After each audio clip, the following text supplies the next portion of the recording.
Hello everyone, সকলোকে welcome জানাইছো YouTube channel career আছামলৈ। এই ভিডিঅ'টিত আমি নলবাৰী ডিসি অফিচৰ পৰা ওলোৱা এটা ভ্যাকেন্সি এডভাৰটাইজমেন্ট চাম আৰু আশা কৰিছো ভিডিঅ'টি সকলোকে চাব, যিসকলে চেনেলটো নতুনকৈ আহিছে সাবস্ক্ৰাইব কৰি ল'ব।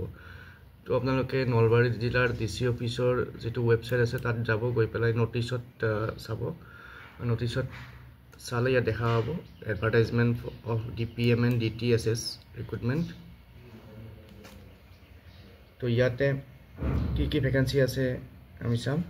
প্ৰথমতে আছে ডিস্ট্ৰিক্ট প্ৰজেক্ট মেনেজাৰ ভ্যাকেন্সি, এটা পোষ্ট আছে, এটা monthly remuneration 22,000, qualification graduation in any discipline আৰু working knowledge of computer with minimum 2 years in the IT fields and having knowledge of computer operations। আৰু প্লেস অফ এংগেজমেন্ট হ'ব DC office Nalbari and its amalgamate establishments। তাৰপিছত district technical support staff হৰ দুটা vacancy, remuneration 14,000 per month, qualification 10+2 and diploma in IT with minimum 1 year working experience in IT field। তাৰপিছত ইয়াতে apply কেনে কৰিব ইয়াত তলত দিয়া আছে, আৰু এপ্লাই কৰাৰ কাৰণে যেটো এজ লিমিট হৈছে 41 years আৰু এজ পাৰ গভৰ্নমেন্ট ৰুল বাকিখিনি ৰিলেক্সেশন পাব।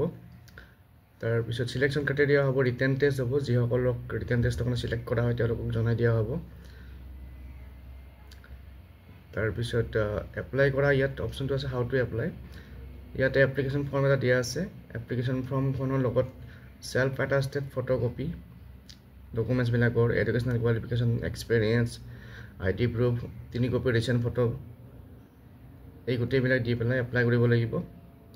তাৰপিছত এপ্লাই কৰা টাইম হৈছে 13 আগষ্টৰ পৰা 27 আগষ্টলৈকে, এইখিনি সময়ৰ ভিতৰত এপ্লাই কৰিব লাগিব। আৰু ডিসি অফিচৰ যি পাব্লিক ফেচিলিটেশন সেন্টাৰ আছে তাতে এটা ড্ৰপ বক্স থাকিব, আৰু ড্ৰপ বক্সত এপ্লিকেশন ফৰ্ম জমা দিব লাগিব।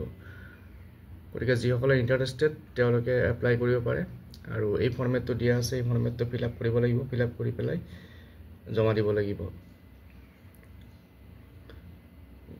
এই দুটা পোষ্টৰ কাৰণে ইয়াতে এপ্লিকেশন ফৰ্মেট আছে, গতিকে আপোনালোকে এই এডভাৰটাইজমেন্টটো চাই পেলাই এপ্লাই কৰিব।